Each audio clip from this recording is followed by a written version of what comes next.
Good morning, everyone. Or good afternoon. I'm Linda Tintawi, and I'm the CEO of the Lustgarten-Funded. Welcome. We're thrilled you're here with us today.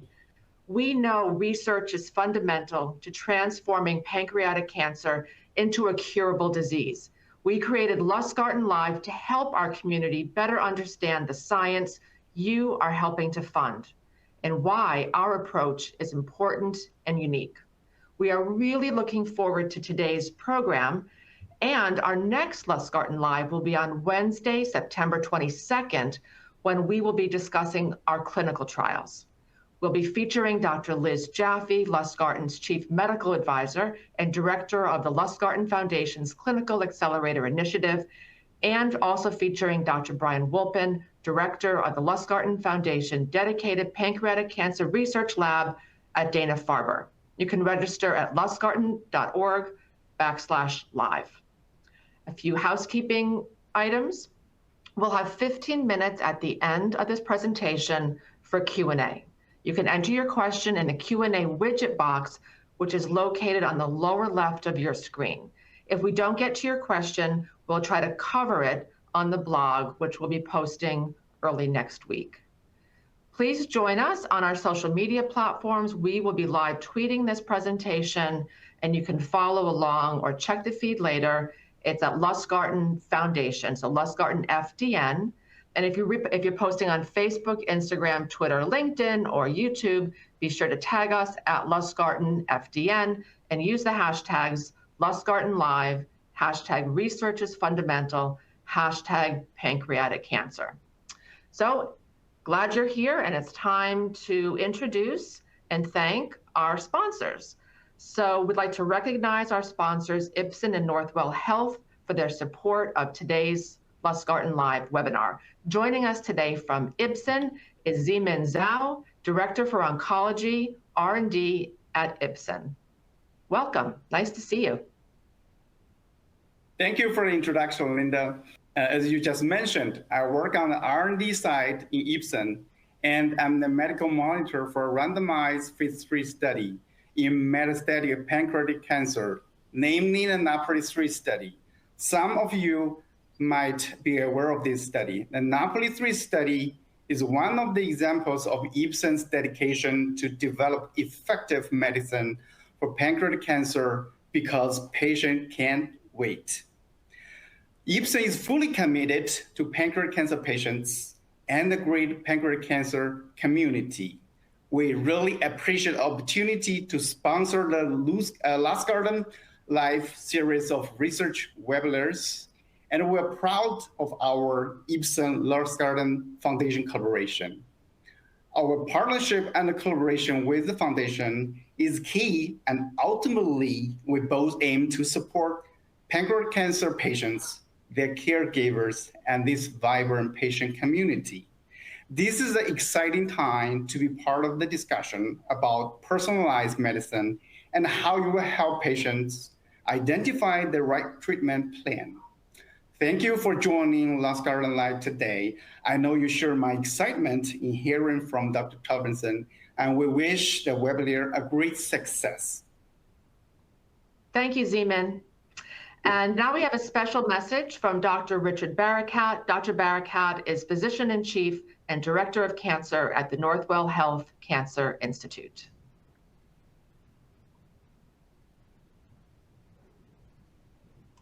Northwell Health is a proud sponsor of the Lustgarten Foundation. And later on in the conversation, you will be hearing from Dr. Wasif Saif, Deputy Physician-in-Chief and Director of Medical Oncology at the Northwell Health Cancer Institute. Dr. Saif is also an expert in the treatment of pancreatic cancer. Northwell Health is committed to the fight against pancreatic cancer by partnering with our colleagues at Cold Spring Harbor Laboratory and the Feinstein Institutes for Medical Research to bring the most comprehensive, novel cancer treatments and clinical trials to our patients who are affected by this disease. I'm looking forward to the conversation with Dr. Saif. And Linda, thank you once again for hosting this. Thank you, Dr. Barakat. And again, our thanks to Northwell Health and to Ipsen. Now, please welcome Lustgarten's Vice President of Research, Dr. Andrew Rakeman. Hi, Andy. Andy, before we get too deep into the conversation, let's level set to ensure everyone in the audience has a similar understanding of what personalized medicine truly means. Could you define or explain that in lay terms for us?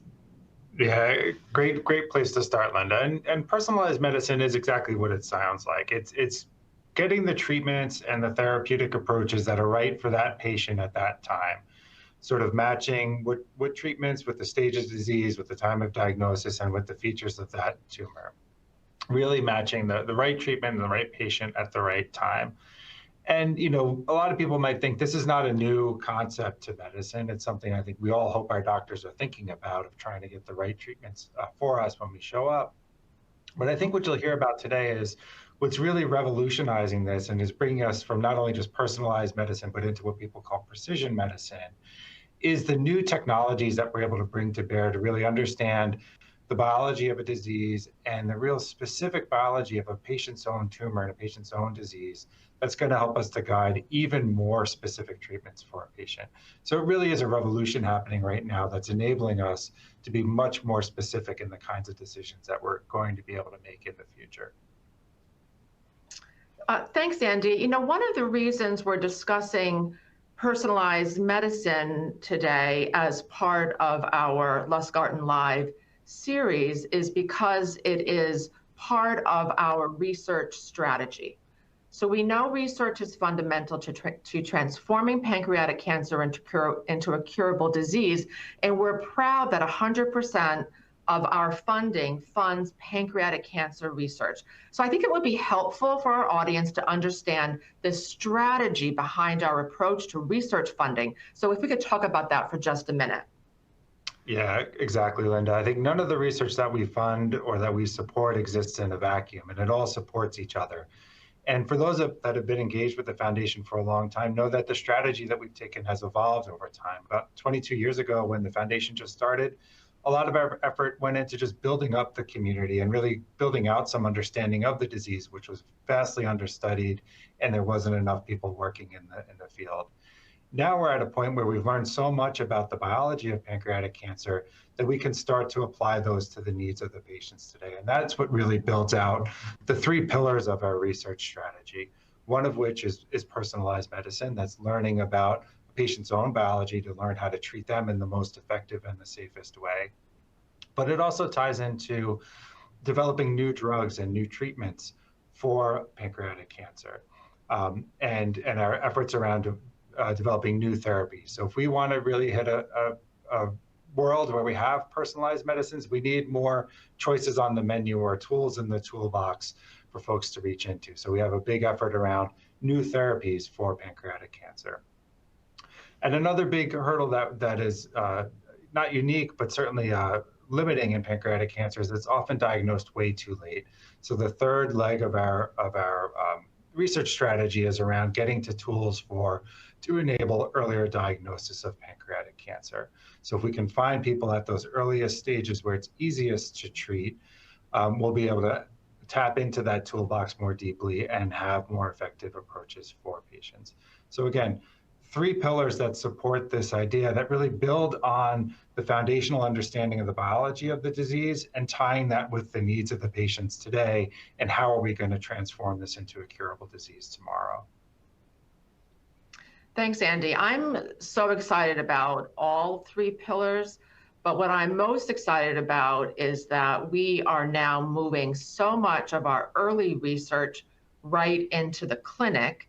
And we created LustgartenLIVE so our community could really understand our approach to research and the benefits of our approach. So Andy, if you could talk a little bit about why you're so excited about the promise of personalized medicine today. Yeah, I know exactly, Linda. People often ask me what's most exciting to me, what's my favorite child of all the research that we support. And I think, like you, I would say, what's most exciting to me is across all of our priority areas, the biology is moving into the clinic and is moving into places where we're going to think about impacting patients. And I think you'll hear about that today, and really a wonderful story of things that started out as kind of really fundamental tool development that's now moving into a clinical trial that hopefully is going to transform the way we think about selecting drugs for patients. And that's extremely exciting. And with that, I think these LustgartenLIVE events are really important to me personally, because I hope everybody who's here today is going to learn something new, is going to understand a bit more about what we do. Even more so than that, I think all of our supporters that are listening in, I hope leave with a great sense of pride in the work that they're making possible happen and how that's going to be impactful in the future. And take that as a little bit of a challenge to everyone listening today here, that hopefully you'll learn something new and be able to take that out and share that with your friends and with your neighbors and convince them that this really is a hopeful time for pancreatic research. And although there is more work to be done, that the work is moving forward and is getting to a point that's going to be impactful in the not too distant future. Great. Thanks, Andy. I recently heard organoids referred to as avatars of a patient's cancer. I love that description. And this is the perfect time to introduce and bring in Dr. David Tuveson. Dr. Tuveson is the Foundation's Chief Science Officer, the Director of the Lustgarten Dedicated Lab at Cold Spring Harbor Laboratory, and the President of AACR. Dr. Tuveson is really the godfather of pancreatic cancer organoids, and we are so lucky to have him in our orbit. And also with us today is Dr. Dennis Planker, and who is so excited about his organoid lab, and he's so thrilled to be here to tell you all about his work. So Dr. Tuveson, Dennis, thank you for joining us and welcome. Thank you. Thank you. It's great to be here. Yeah, thank you, Linda and Andy. So what's happening at the lab, Dr. Tuveson? Tell us all about it. Sure. So first off, I'm a pancreas cancer oncologist. So I trained to be a medical oncologist and take care of pancreas cancer patients 25, 30 years ago. And what I learned during that time is it's a pretty tough disease that you all are fighting. When I started, there were actually very few people who concentrated on taking care of pancreas cancer patients. And the recommendation from my colleagues at the time was, don't work on this disease. There's no reason to be hopeful. Well, that actually bothered me a lot. And so I started developing a research program for pancreas cancer at that time, which led to the generation of a mouse model of pancreas cancer. And then years later to these organoid models that Linda just introduced to you. The focus has always been, let's learn something about the basic science of pancreas cancer that could potentially help our patients. Developing therapies, as you heard about from Linda and Dr. Aikman, and develop new ways to diagnose the disease early. Well, part of all of these approaches has been to develop tissue models of pancreas cancer from patients and from the mouse models, and they've been extremely revealing to the biology of the disease. When I say biology, what I'm talking about is how the process works. And by seeing how the process of disease works, you can then stick your finger in it to try to interrupt it. And sometimes when you find a point that's important, that could be a therapeutic target. Mm-hmm. To be something you develop into a medical target. And so organoids really were the ability to model individual patients, because you could grow their cancer in a dish. And our laboratory 7 or 8 years ago developed these models, and they've been very revealing to patient-specific details of their cancer. And it was an idea way back then, but now it's really been reduced to practice because lots of scientists have joined to really drive this method forward, to ask, could this be a test that a patient could have that would help their doctors take care of them? And I'll have Dennis Planker, who joined the lab over 4 years ago, specifically to help us develop this scientific project for the purposes of streamlining it towards patient care. And Dennis will tell you about the way that he's done this. working with us, and hopefully we'll, really illuminate why we're so excited to tell you about this today. So Dennis. Yeah, so I mean, it was great coming into your lab and getting the opportunity to work on this, but as well to get really the hands-on to work on something meaningful. So what I really started initially when I came was trying to make the organoids faster, cheaper, more efficient, and really, feasible for a translational approach later on, so that we can actually be there where we are right now, pretty much 3.5 years later after I had started in Dave's lab. And this is now when we even have started the clinical trial, as Andy has mentioned briefly before.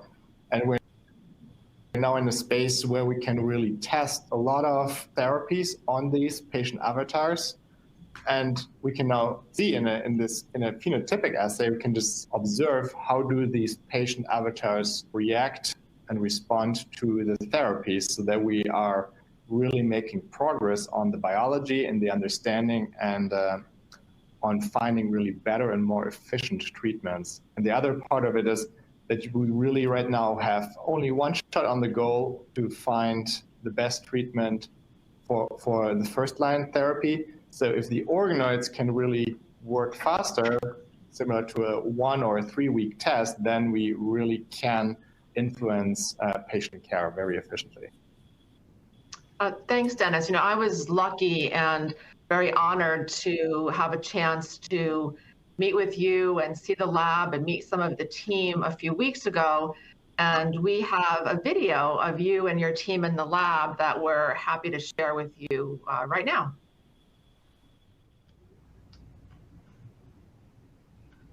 So what we're doing is taking a little piece of the cancer and growing it in a dish.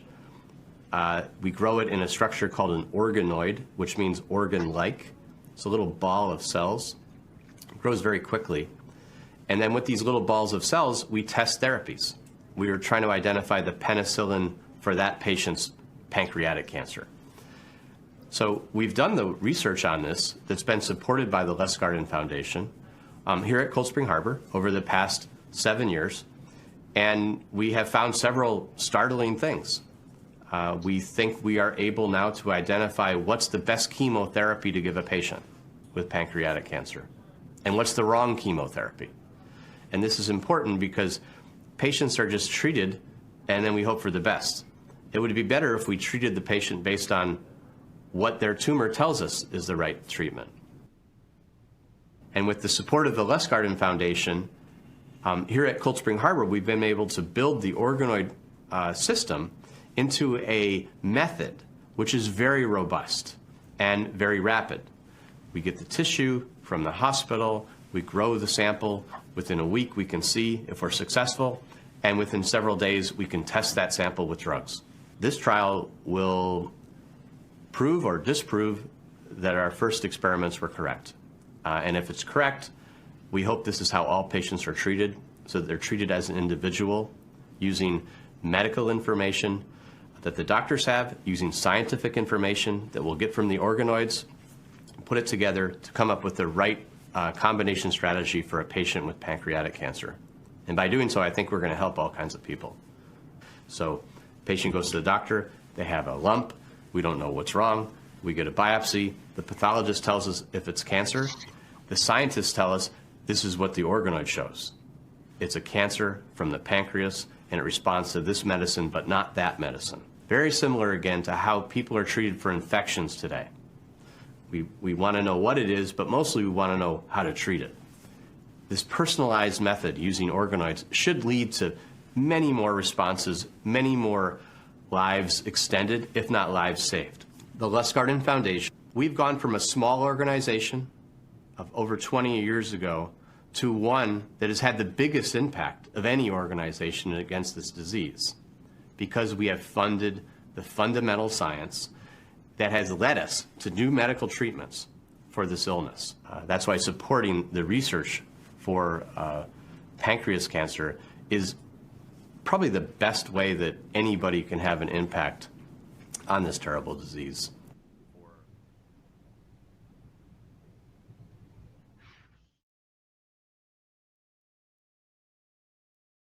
Andy, I think you're up next. Yeah, thanks, Linda. And that was a great video there. It's always a treat to get to see a little bit of behind the scenes action and what it all takes to get things done in the lab. And just as a reminder to the folks on the call, and I see some questions coming through, but please do send in your questions as you think of them, and we'll get to answering them at the end. And as Linda mentioned at the top, we will have this information on YouTube and a blog written about this. You can always come back and revisit this.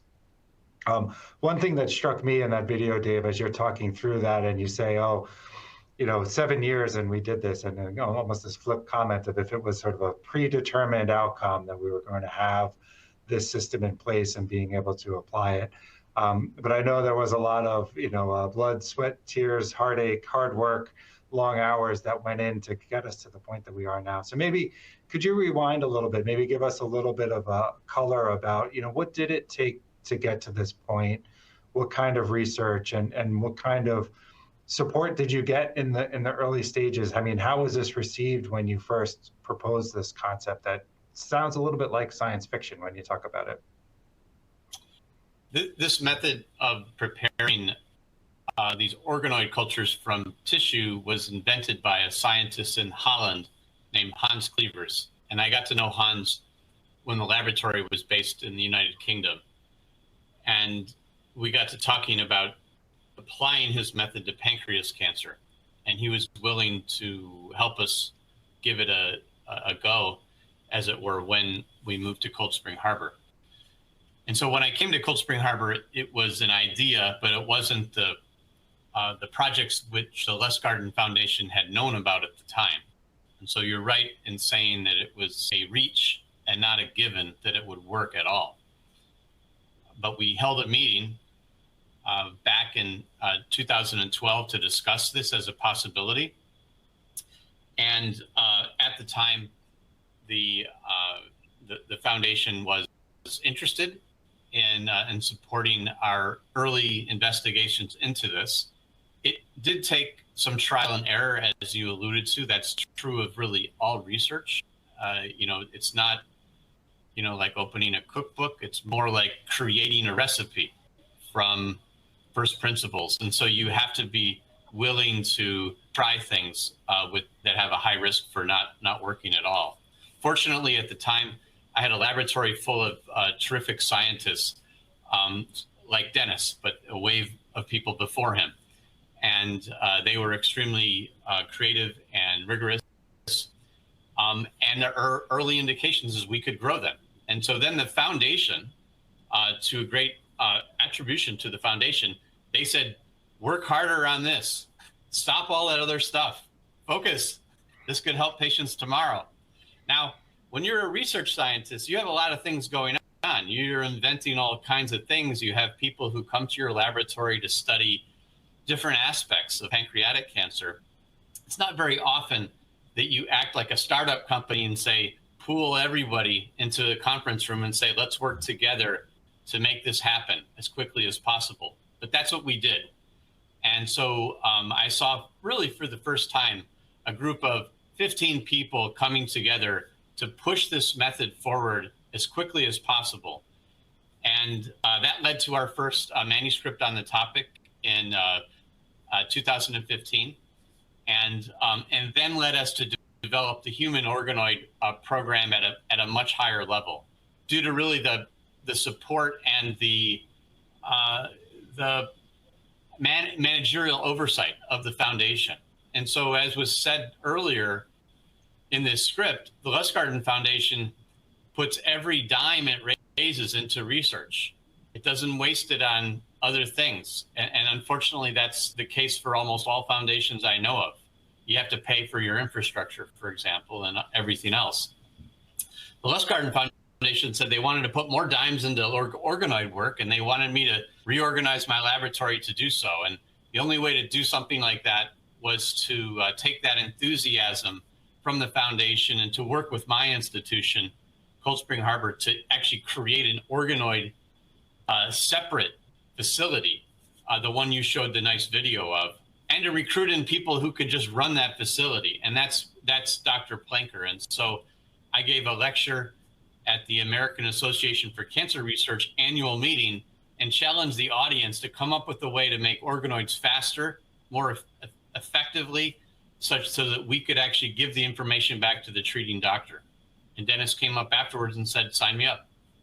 And so it was just really an unexpected turn of events that's led us to where we are now, Andy. And I am, cautiously optimistic, but things are really looking very promising that the organoids that Dennis is able to generate from patients on this clinical trial that we can talk about a bit more, and I think Dr. Jaffe will talk about a lot in a couple of months. That what we're learning from those organoids is very revealing to the doctors on that trial. And so, things look like they're going in the right direction. You have this concept you told people of personalized medicine that, we already use that in infectious disease, as I said in the movie. We do it only occasionally in cancer if you have a mutation, for example, for which there is a drug. But we're using it in a much deeper way here, where we can test many drugs on an individual's cancer that we grow in the dish as an organoid. And Dennis has a method where he can look at many drugs one at a time in the robotic way that he's set up. And so we're optimistic that the approach we're taking right now will lead to a better understanding of cancer patients today and helping our pancreas cancer patients, in the very near term with this, kind of merging of professional approaches that you see in companies and deep science approaches you see in basic science laboratories. Andy, the study that Dr. Tuveson is referencing is the PASS-1 trial. Could you give a little bit more information about that and then ask Dennis about the work he's doing with the PASS-1 organoids in the lab? Yeah, thanks, Linda. And thanks, Dr. Tuveson, for that introduction and a really great description, I think, about how that kind of focus and collaboration is really necessary to bring kind of good scientific ideas out into things that can be impactful. And I think what we'll hear about next from Dr. Planker will be really about what it takes to then really apply those in a clinical setting and in a patient setting. So as you've heard from a couple of folks so far, a trial that just gotten underway over the last year called the PASS-1 study is a clinical trial that we're very proud to be supporting with our partners at Stand Up to Cancer and Pancreatic Cancer Canada, that's using organoids as well as a number of other very sophisticated approaches to help us get at that question of how do we pick the right treatments for patients. So in that study is enrolling 150 patients with metastatic pancreatic cancer and randomizing them, so randomly assigning them to groups to receive one of the two standard of care chemotherapeutic approaches. But very importantly in this study, at the same time, is going to collect a lot of biopsies and tissues and data from those patients to see, is there information that existed in those patients at the time that they were assigned that would have been able to help the doctors make a more informed decision, not just a random decision about which chemotherapy to go on. So they're going to do lots of things studying the mutations that occur in those tumors, the different genes that are expressed, how they look in a pathology report. And also Dennis is receiving samples from that. I think in the video you saw him pulling one of those samples out of the freezer, and to make organoids, and then can do not just a static analysis that you can do to look at genetics on dead or fixed tissues, but now can look at how do those cells respond in real time. So very exciting clinical application of this technology that hopefully will enable those kinds of smarter decisions in the future. But now I think we kind of took two steps ahead here. So maybe Dennis, I know Dave already told the story about how you raised your hand when he kind of put out the grand challenge.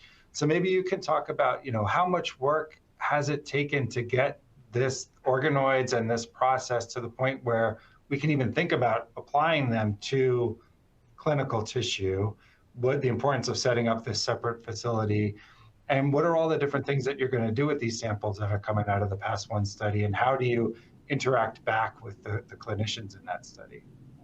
Okay. Yeah, no, I think it took really now a long way. I mean, even before I started in Dave's lab, obviously there was a lot of efforts going on for organoids. My work now only looks back at the last 4 years pretty much, and that really took really that time to now set up this pipeline to really make it even faster, better, and more efficient for really now going forward into a potential clinical assay. The past clinical trial is really the best cohort right now, and probably like really a dream team of people working on it from North America and Canada as well, where we really get all the information that you can just imagine from the patient samples, from the clinical side. We're really humbled to receive all the tissue here at Cold Spring Harbor from all the sites, and doing as well our part on that clinical trial setting to really understand the research and all the background for the samples.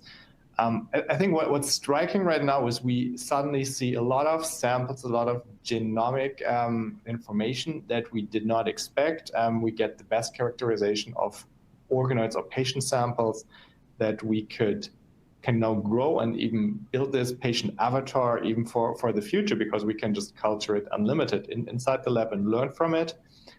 And now we can really understand as well, do these organoids predict the patient response for the first-line therapy, but now as well for a second-line treatment, for example, that we could apply to Canadian samples at this moment because we're not clinically certified. That's as well another option to understand which kind of power do these organoids really have? Can we even go beyond a standard of care chemotherapy setting and really expand that space of drugs that you could give to a patient? And we have every 2-month molecular tumor boards with the whole team and all the sites where we discuss all the sequencing information, the histology, the 8-week scans from those patients to see, are they in a stable disease setting? Is the tumor progressing? Is the tumor actually responding, or is anything else popping up as important clinical information? We can, for all these samples, contribute with the organoid screening results and all of the analysis we can do inside the lab. But as you had mentioned before, I mean, it's just this enormous opportunity now to really do this translational work on a back burner to really accelerate the research we're doing here and really bring it into the clinics, which is incredibly needed now for pancreatic cancer, because we, from my point of view, and we don't want to just kind of try to increase the overall survival. We really want to make it a curable disease, as you had pointed out before. And I think this is really right now the way to organoid space, and that's why this clinical trial is so amazing, and really having now everybody at the table for getting all the information together is just incredibly valuable. And then obviously Cold Spring Harbor right now is building around this the opportunity for a clinical assay as well, so that we can use these samples and the information to really accelerate as well now a clinical test development from this, so that really the patients can benefit from our efforts here. Thanks, Dr. Planker. And maybe just to put a little bit of a finer point on it, now in the clinic, a clinician might be able to test 2 or 3 drugs or a small combination of drugs. Can you just tell how many drugs can you test on an individual patient's organoid, and how long would that take in the lab? And what kind of things do you learn from that you can't learn from the other types of approaches that people are taking? Okay. I mean, at the moment, I've developed a platform to screen more than 120 drugs on patient samples. The average time to screen these samples is around 50 days, which is below like this 8-week assessment point for the clinical validation when a patient already got assigned to a treatment under this clinical trial. And what we can really now learn is, are these organoids predictive? What if a patient does not respond as well and is already progressive? Do we find alternative treatment options that are already approved in a clinical setting? Sometimes you find exciting responses in these organoids that you couldn't predict, but maybe a sequencing test could help right now to really figure out if you can apply that to a patient, and that you have really a better evidence to give this treatment to a patient.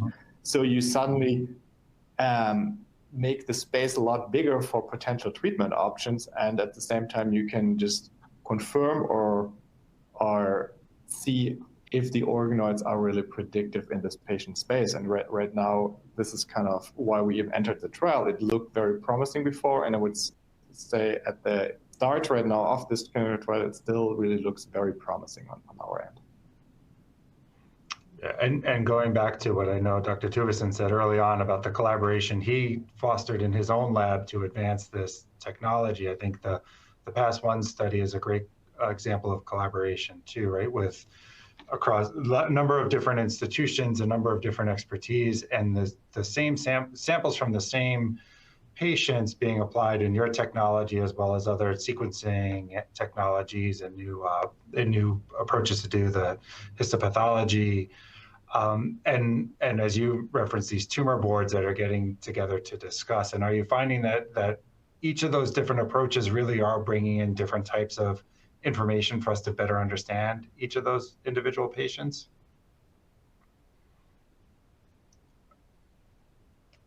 Oh, I think you might be muted, Dennis, but Sorry, I was muted.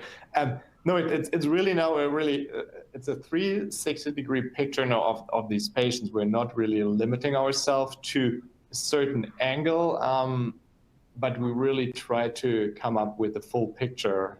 Like all the sites that are participating have their own focus on certain samples. We're looking into cell-free DNA, so you can actually track live what happens to the tumor burden in the blood, and that's something you can do over time. We're sequencing these samples. We're contributing with organoid results. We will get over time the responses from the patients so that we really have an incredibly depth and resolution for these samples. And this is just kind of why it's so great to be part of this team, because it really brings everybody together and to the table so that we can really look in depth into these samples and actually understand what is happening with these samples.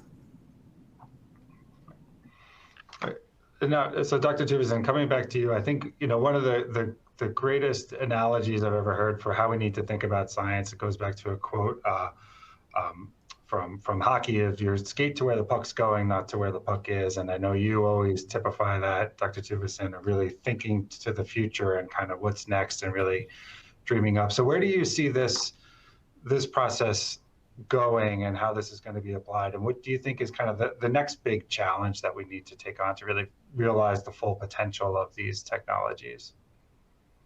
Well, Andy, I think that we need to imagine what is it going to take to help every patient that has pancreatic cancer. And the disease that our foundation was established for is one that is very serious illness that we all know a lot more about now than we did 22 years ago, but for which we've been able to help more patients, sure, but we haven't been able to help enough patients enough. So, in terms of where to skate on the ice, to me, we need extremely nimble ways of determining what's the right therapy for this patient right now. And so the personalized medicine approach that you've heard Dennis describe using organoids is one such way that I think will at least get us to start down the hallway with the patient in the right direction. What I would imagine a successful future will be for pancreas cancer patients will be one where the doctors take the initial first steps, which are correct for all patients, and reduce the amount of disease that patient has to the point where the other modalities of treatment have a chance of working. And so one therapy that is very topical these days is immune therapy. Now, our immune systems keep us healthy because they prevent infection. That's why we have an immune system, so we don't die from bacterial, viral, fungal infections. Well, our immune system also realizes when there's something else wrong, and cancer is something wrong in your body. The cells aren't not the same as normal cells. They have genetic mutations, for example, and they behave unusually. They grow when they're not supposed to grow. They spread through your body. Now, your immune system is a kind of a security guard setup that we have, each of us. Security guards work to prevent crime, but they're not an army. And so we make a fundamental mistake with immune therapy, asking it to wipe out advanced cancers. And what I think the organoids will allow us to do is decrease the number of trespassers in your body, decrease the number of cancer cells to the point where your immune system has a chance to finish the job. And so in terms of going where the puck should go, we should go to various, we should invest in various research programs which will reduce the amount of cancer all of our patients have in a manner where it hurts the cancer but doesn't hurt the patient. So keep the patient well while we wipe out the cancer. And at the right moment, bring in personalized immunotherapy for that patient. Now, what Dennis didn't mention in his terrific discussion of the organoids yet is you can use the organoids to actually develop personalized immune therapies for patients too. Because you can study the deep genetics and transcriptional alterations of each organoid and intuit what would be neoepitopes, what would be things the immune system would love to attack if the immune system was healthy enough to do so. And so what I see in the path ahead is taking Dennis's organoid program as a way to start the process of reducing cancer in that patient by, for example, picking the right chemotherapy, reduce the amount of cancer by 99%. While that's happening, in the organoid facility, figure out what are the best immune therapy approaches for that patient. And then a few months later, take the terrific work of Dr. Elizabeth Jaffe, our chief medical advisor, and her whole team of brilliant clinician scientists, and get them to take their tools of immunotherapy into those patients that they now can use the organoids to actually fine tune before give it to those patients. And so that's where I imagine these type of approaches going. Organoids to decrease tumor burden and help us identify the best next therapy, including immune therapies, and then using those second strategies to help all patients. Now, my vision of this will take more than a few weeks, unfortunately. This would take, something and measured in years, probably, 3 to 6, 7 years to do what I just sort of laid out. But that's where the puck's going to go. And so what Dennis is doing right now is so critical because it will determine whether the tumor reduction methods of chemotherapy are going to be good enough, for our patients today. And I think they are going to be good enough, but we, again, can't waste our patients' time on the wrong chemotherapy. And the organoids will help pick that right chemotherapy up front. There are other targeted therapies, of course, not immune therapies, but drugs, either as pills or intravenous, that can be taken. And Dennis is investigating many of them also. And so that's how I see this sort of next push, Andy and Linda. But right now we're kind of at step 1.5. We know we can make the organoids. Dennis has turned it into a professional effort. Now we have to get through this PASS 1 trial and make sure that they're accurate, and then do a randomized trial with it, and then hook up with Dr. Jaffe. So.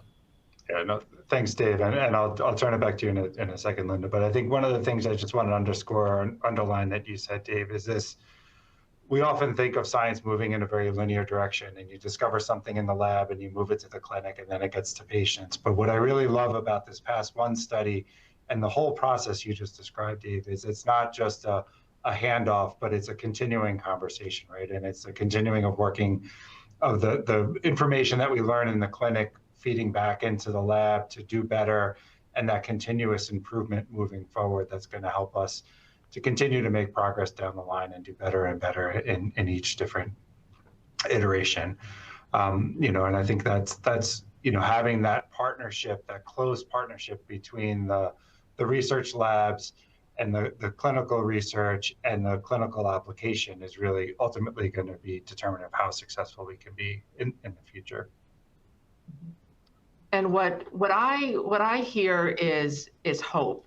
I hear that there's so much science being applied by brilliant people like Dr. Tuveson and Dr. Planker that is pushing us forward and towards a pancreatic cancer becoming a curable disease. And Dr. Tuveson and Dr. Planker, I can't thank you enough for sharing your talent and wisdom and insights for this excellent conversation. Our next presenter had a last-minute conflict, so we were able to sit down with Dr. Saif to capture his insights into personalized medicine from the physician's perspective in the clinic. Dr. Wasif Saif specializes in medical oncology and internal medicine. He also serves as the Deputy Physician-in-Chief of the Northwell Health Cancer Institute. It's also important to note that Northwell Health is one of the participating sites in the PASS-1 trial, and as you've already heard, a sponsor of this event and of our New York City walks. If we could roll Dr. Saif's video, please. Thank you, Linda. I'm really glad to be here.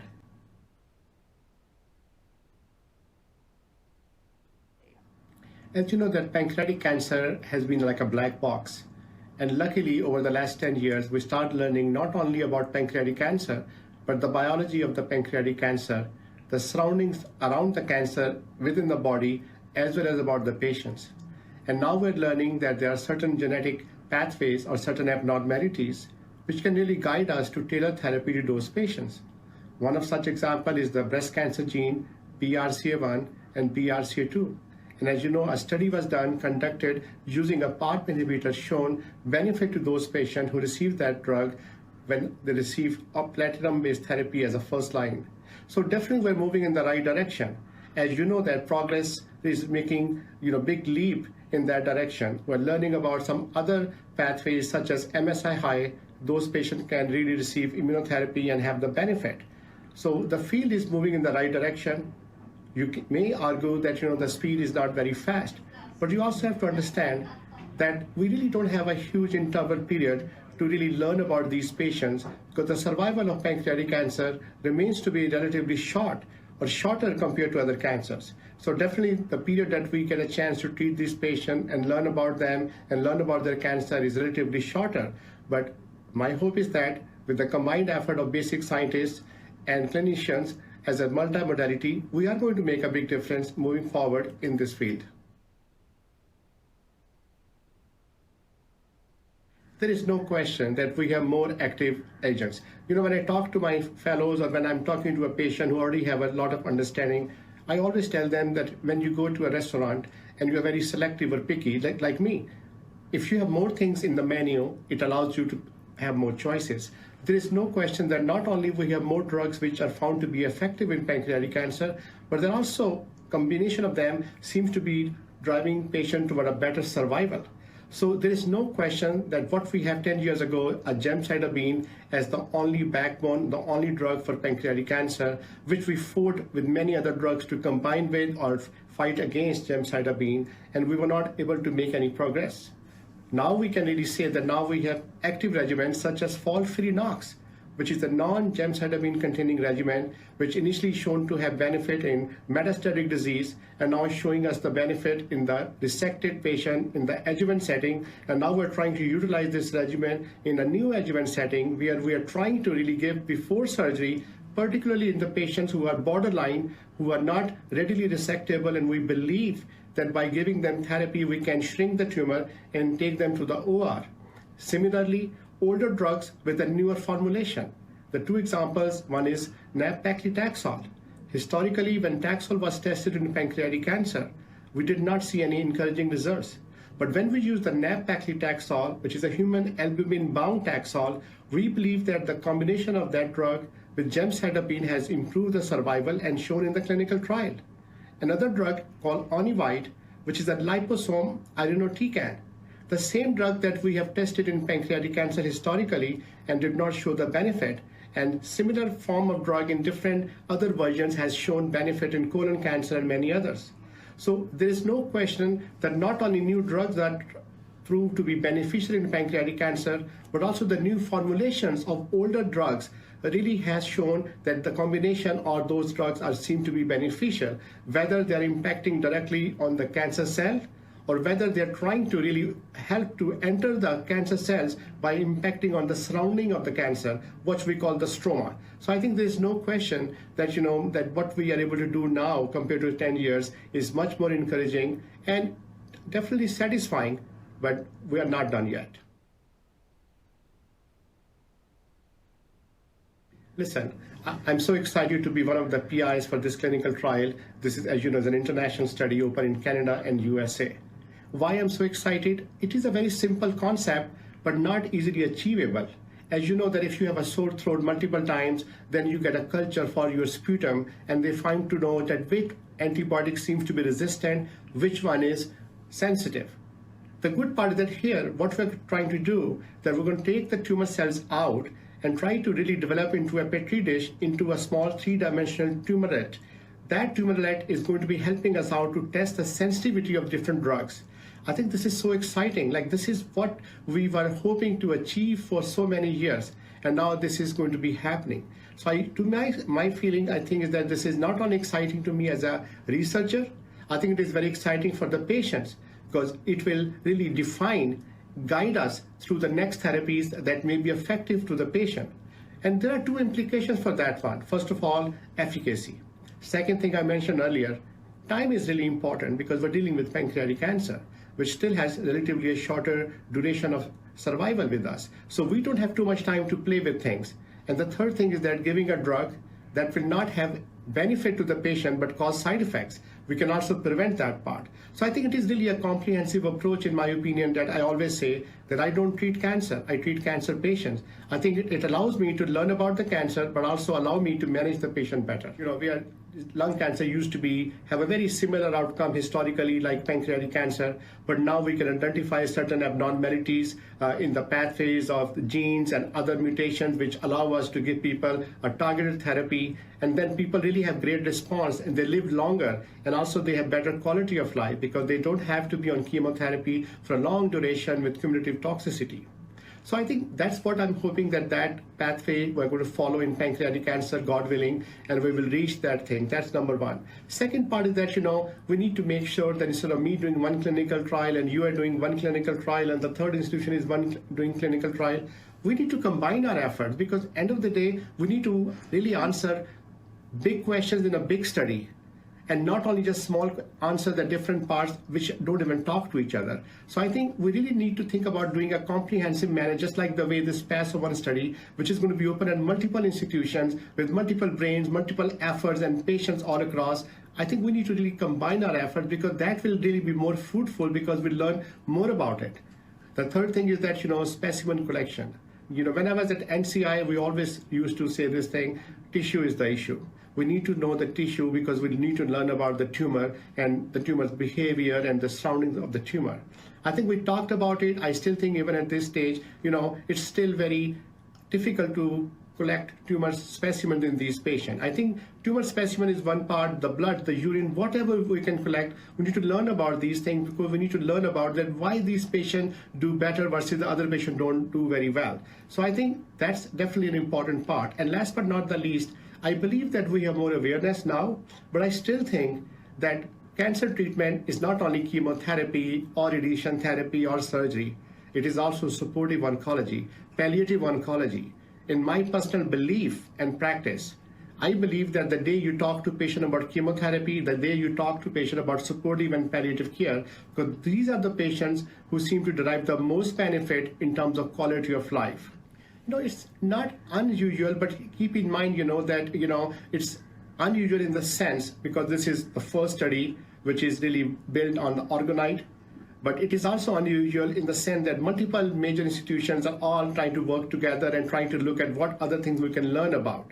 I think the main thing is that, like we are doing multiple studies at different institutions because everybody had their own ideas and trying to focus on those things and trying to see whether, this hypothesis or this drug works.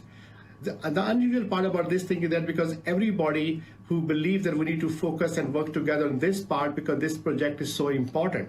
So I think that's what it is. Keep in mind that the clinical trials are driven either by scientists or driven by the new drugs development by the pharmacy or pharmaceuticals. So I think we need to understand that part. But here, we are driven by science. We're trying to create like the miniature tumors, kind of learn about the tumor. And I think that is really something that, all the scientists, all the physicians are really taken by and say, well, this is the way to go. So I think that's what is the unusual part. And I think instead of trying to look for another drug or another study, we say, no, this is the way to go, because we'll start with the drugs which are known, and then after that, we'll learn about the tumor sensitivity, and then we'll try to offer that drug to the patient. And I think that's really the goal we want to achieve ultimately. One of the things that excited me was like the marriage, the connection, the relation, the opportunity for me to work with Cold Spring Harbor Laboratories. Like that was like, are you like kidding me? Like seriously, I know about the work of those people, and for me that was a bit easy sell. And then participating and partnership with Lustgarten. Not only partnering with them on walking in the walks and, and giving the awareness and talking to the patients and families, but also being a part of their advisory board where we are able to talk about science, where we talk about the niches, the gaps, what should be the next steps.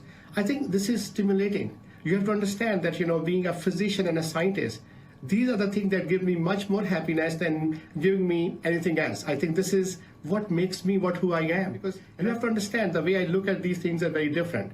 One is a bench, one is a clinic. So Cold Spring is the bench, this is the clinic. And Lustgarten is not only it's like a foundation that provides research money, but also it brings people together.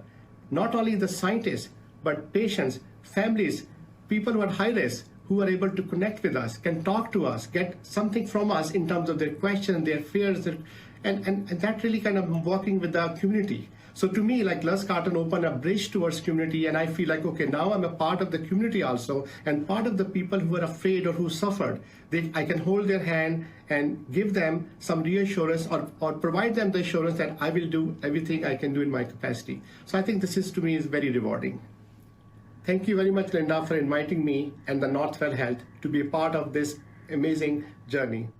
That was a great overview and an excellent conversation, and we thank Northwell and thank Dr. Saif. We are coming up to the 1 o'clock hour. If you have a hard stop, we understand, but we are going to start taking a few questions. I'm going to ask Andy if he would start that. Yeah, of course, Linda. And I'm flipping through. The questions are coming through, and there's some excellent questions in here and some very insightful questions. I think Dave might have some new candidates to recruit into his lab. But maybe starting off on the first, there's actually a couple of questions that touch on the same issue around timing of the organoids and how that influences decisions, both from the point of view that pancreatic cancer is a disease that moves quickly. So is that the data that you're going to get from organoids that are developed from the first biopsy before treatment, will they really be indicative of what's happening with the tumor later? And what else is it going to take to really get these where the organoids can influence first-line treatment decisions before to do that faster so that you can get to that first point, right? Whereas now it's really going to be able to influence more second-line decisions. So I don't know, Dave, Dennis, do you want to talk about that, how the timing fits in and what more needs to be done to get us to a point where we can really be making those first-line treatment decisions based on organoids? Well, this is an important issue. Ideally, we would like the organoids to generate information within a week of the biopsy, because that's a time frame that would be relevant for the medical care of a patient. Today, you get a biopsy, and it takes several days for the biopsy to be processed and then read out by the pathologist. And then the oncologist would usually see you back in the office the following week. So the 1 week time frame is in terms of routine medical care would fit perfectly into telling someone the diagnosis, but also telling someone how you would treat their malignancy which has just been diagnosed. Now, again, this was the challenge that I put up in my talk to AACR 5-6 years ago. And Dennis took that bait and joined our lab to work exactly on that. And what he's done is reduce the time it takes to generate the organoids and test the drugs from several months to several weeks, consistently. But we're not at the 1 week level right now. And I think it is going to take a bit more innovation right now, Andy, to get there. This is an important and critical question. How can we get to that next level? Dennis has introduced various levels of smaller scale organoid methods into our laboratory where you're using devices which are so small you have to use magnifying glasses to make sure you're using them correctly. And so again, miniaturizing is going to be a big part of this, but also readouts of how we know that a drug is effective. Developing new readouts will be part of it. But why don't, since Dennis, actually came here to work exactly on this topic, why don't we hear from him in his perspective where we are right now and how long he thinks it'll take for us to get to that 1 week? I think at the moment, we're in a good spot. For the extremes, when you really get a lot of tissue samples from usually resected pancreatic cancer, I was able to do this 1 week test twice so far. That's just like very exceptional tumor samples we had received in the past. So in theory, it's possible, but especially in the metastatic disease, you only really get tiny biopsies, so you don't even get a lot of cells. So it really just takes time at the moment to grow them. But the more drugs we've initially screened now, for example, for this trial, you can eliminate drugs that were never, for example, effective in any of your organoids, so you wouldn't even consider it for a patient. So the number of drugs will go down that you would consider, even combinations will go down. And with that, you really have a selection of drugs you would want to test and really proceed into the clinic or into a clinical trial. I think this is key here. I think the next generation of tests will probably be microscopy based, so that you can actually see the cells, because then you can just use assays or experiments where you just need even less cells. But I think there will be, for some samples, really a threshold, because you only have very few cells in these biopsies, so it will take some time. However, when we proceed on it, we might not need in 10 or 15 years organoids when you know which options are on the table for a treatment, because maybe you can just take the blood from a patient and look which genes or which RNAs you would find from a certain patient, and then know what to give this patient. That's probably the vision for the next 10 or 15 years. Right. And so I think it sounds like what you're saying is that there's iterative progress to be made to continue to shorten down the time, and really looking forward, Dennis, to that next technology. The organoids may even inform us how to use kind of the current standard technologies even better. But what about to the question of, with the current timing that you can do things with, are the tumors changing so quickly that even if it's 4 weeks, 5 weeks later, are we really dealing with a different disease? Or going into that second line, is that initial biopsy still informative? Or do you think that the information you can glean from that pre-treatment biopsy is still going to be informative for second line treatment? So we have data on that from the Canadian COMPASS trial, actually. And they have shown that especially the patient that progress really fast, and you take several biopsies over time, they look very much identical. So there, it won't be an issue. However, for the ones where it takes several months to years for the progression, obviously, the tumor has really time to change the genomics of the tumor in the transcriptomics, so that you might see differences when it comes to the month to years timing in patients. But my feeling right now is, and that's obviously as well like an just iterative process here as well to just test this hypothesis, is We will just learn and see what would happen, and if a treatment that works in a, let's say, in a primary sample when the patient progresses a couple of months later will still work. I think we'll just have to try and find out and just kind of push the barrier even further. Thanks. And now another question here, which I think is a great question and very astute. We've, through the PASS1 study, we've talked a lot about organoids and genomic testing and a lot of these high technology. What about taking a look back at kind of the old-fashioned ways that doctors would make decisions, looking at age, demographics, previous risk history? Are all of those kind of, more patient-level data also being collected through PASS1 and trying to correlate that back to some of the more advanced things and to help to guide those decisions as well?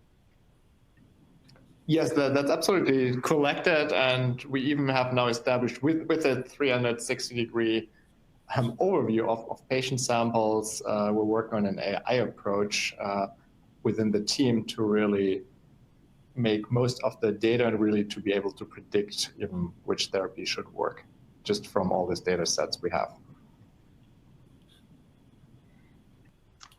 So that's and I think that gets to a little bit what you mentioned before, Dennis, about hopefully using these very advanced technologies to be smarter about the more simple things that we measure through blood tests. And I think we just don't see them, that they're just on the table. Yeah. And how, so when, another question here about limitations or potential limitations of organoids. So obviously when you're looking at an organoid, it's different than the tumor in the body in that it's not interacting with the other tissues around. There's no way for it to move and invade. Can you make predictions about how those tumors are going to respond, if they're more or less likely to metastasize, or where they're going to go, or how they'll interact with the surrounding tissue based on the organoids yet? Or is it a little bit more limited in the dimensionality that you can test? I think I would give this to Dave. The way that, no worries. The way that Dennis has established the response to drugs today is the accumulation of cancer cells living as organoids. So you can tell, is the organoid culture expanding or contracting or staying static, meaning the same? He mentioned that as we move forward, applying high definition microscopy to the cultures would be another way to phenotype or develop characteristics of the culture. And microscopy could get to some of these points that Dr. Rakeman was bringing up, like the ability of the cells to invade. Invasion is a real good sign of a cancer cell that would ultimately metastasize. And so microscopic methods applied to the organoid cultures, we feel will give us new information. Dennis talked about using artificial intelligence as a way to keep track of all the various parameters that can be measured. And again, I think microscopic phenotypes will be something that we will take a look at in the future. Now, related to this, Andy, is the concept of the organoid in the culture is, really naked from its microenvironment. The microenvironment is the stroma. It is the fibroblast, the matrix, the immune system that's not working, all of that we have in our patient's tumors. Can we add those elements to the culture and ask how that would influence our drug response? So that's a interesting question. It's actually one we get often from doctors like Dr. Saif and all the other clinicians involved in these trials. Won't the stroma alter the response question? Mm-hmm. And from a scientific standpoint, our laboratory has been studied this with the support of the foundation over the years. And so colleagues in the laboratory have been adding in elements of the stroma to ask how they influence the biology and the response of the cancer cells to drugs. So far, we haven't found anything particularly different about these cultures, but this is at an early stage. And a lot more work has to be done, in this direction.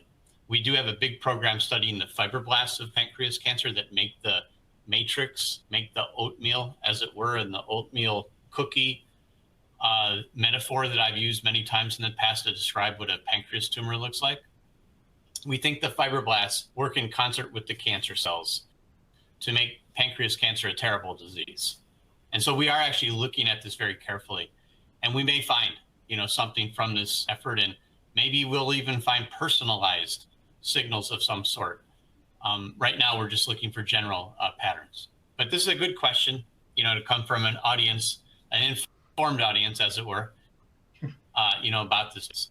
So far, what we find in the organoids seems to reflect how the patients are doing. And so we think this is still the right track to be on. Thanks, David. Andy, and actually, sorry, I was going to ask if you wanted to do one more question, and then we probably should say goodbye to our audience. Yeah, and I was just going to say, I think there was another question in here that you touched on, Dave, about people, again, very astute audience here, recognizing the importance of the stroma and how that's a barrier for a lot of therapies going in. As you alluded to, there's a lot of progress in terms of understanding the specific biology and the specific pathways that are guiding that not for the topic for today, but is leading to new potential avenues. But maybe again, so for a last question, and this comes up in a couple of questions here to come out on, which is a little bit off specifically from the organoids, and but talking a little bit about risk of disease and how do environmental impacts, things like diet, smoking, exposures that people might have, or how is our understanding about those risks contributing to pancreatic cancer development, and how is that helping us to possibly get to a point where we can detect this earlier? So I don't know, Dave, do you want to? I know it's a little bit off topic for today, but maybe a good way to kind of wrap this up and combine it with so actually no worries. So again, the early detection or diagnostics for following our patients with pancreas cancer, this is something that we can use the organoids to help us with. And we do have, again, a research program doing exactly that in our laboratory. We haven't, published papers on it yet, but as you would imagine, this would be a good system that you could identify characteristics of pancreas cancer that one could then look for example, in a blood sample or on a imaging test or some other modality. And so we do actually have an effort. It's still at the early research level, I would say, but the findings are exciting. And again, thinking back throughout my career, that's how all of our projects start. They start as an idea, deep research occurs, people get encouraged by the results, but you have to actually do the work and make sure that we're finding something that no one has before. So we do think the organoids are a way to develop diagnostics. It's just if a patient has cancer, you're developing an organoid for them, we're not going to detect their cancer early. It's detected already by the doctors, by the current medical paradigm.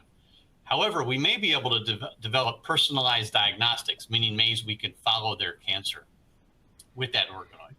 And so what we're doing right now is we have our collection of organoid that Dennis has helped us gather, and we have gone through and we've identified new ways to see the cancer for that patient and look for general ways that are different than ones others have found in the past. And so I actually do think the organoids are a way to develop new ways to detect pancreas cancer and to diagnose it.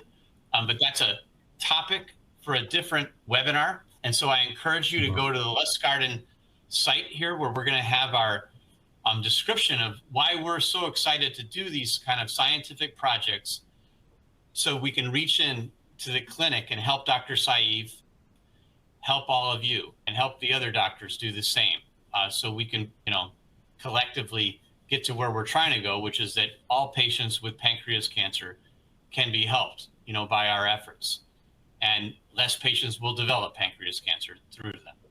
So that's the best answer I can give to this question. I'm back to you now, Dr. Rakeman and Linda. Yeah, no, thanks, David. That was a perfect answer. And I think there's a few questions we weren't able to get to. We will try to follow up with folks. Some of these are fairly specific or as Dave just said, information that we have in other webinars or other places on our website that we can point folks to, including a very important question here about how to get involved and how to participate in clinical trials. And we will follow up, but it is something that it is the best way to support pancreatic cancer research is to get involved in pancreatic cancer research, and participating in clinical trials is essential for that. And we do appreciate every time folks are able to do that. So we'll try to follow up with that.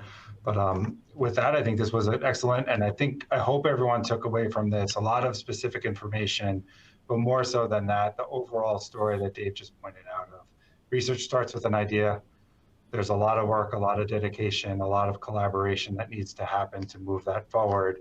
And that's really where we see the Lustgarten fitting in, of marrying the need from the patients with the brilliant ideas that are happening to drive us into progress moving forward. So with that, I'll turn it over to Linda to close us out and say thank you to everyone.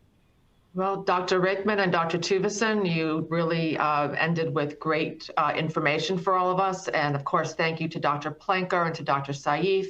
Thank you to our community for joining us here. This will be up on our YouTube channel within a couple of days. And also for those of you out there who had questions about early detection, on our YouTube channel is also our previous LustgartenLIVE that was all about early detection.